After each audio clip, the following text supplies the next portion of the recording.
Hello guys, బాలీలో ఇది మా 4th day. ఈ రోజు అంతా మా డే బీచెస్ లోనే ఉండబోతుంది. మేము బాలి నుంచి నూసా పెనిడాకి వెళ్తున్నాం. బాలి చుట్టుపక్కలంతా ఇట్లా చిన్న చిన్న ఐలాండ్స్ ఉంటాయి, గిల్లి ఐలాండ్, నూసా పెనిడా అని. సో మేము నూసా పెనిడాకి వెళ్తున్నాం.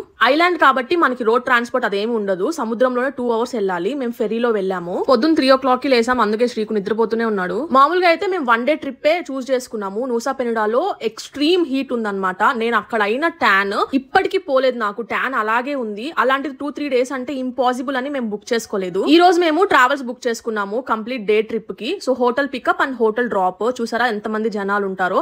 మనకు వచ్చిన గైడే అందరినీ పక్కకి నెట్టేసి మనకి వీడియోస్ ఫొటోస్ తీస్తూ ఉంటారు. కానీ లొకేషన్ అయితే సూపర్ గా ఉంది. మేమైతే Angel Billabong, Broken Beach and Kelingking Beach కి, ఈ 3 బీచెస్ కి వెళ్ళాము. లొకేషన్ కూడా అద్దిరిపోతుంది, కానీ కళ్ళు కూడా మండుతూ ఉంటాయి అనమాట ఆ ఎండకి చూడలేక.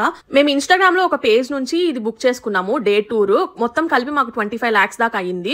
Hotel pickup, drop, sightseeing, food and snorkelling తో కలిపి. ఇంకా మేము బీచెస్ అన్ని చూసుకున్న తర్వాత స్నార్క్లింగ్ కి వెళ్ళాము. వన్ ఆఫ్ ద బెస్ట్ అంటే best experience in our life.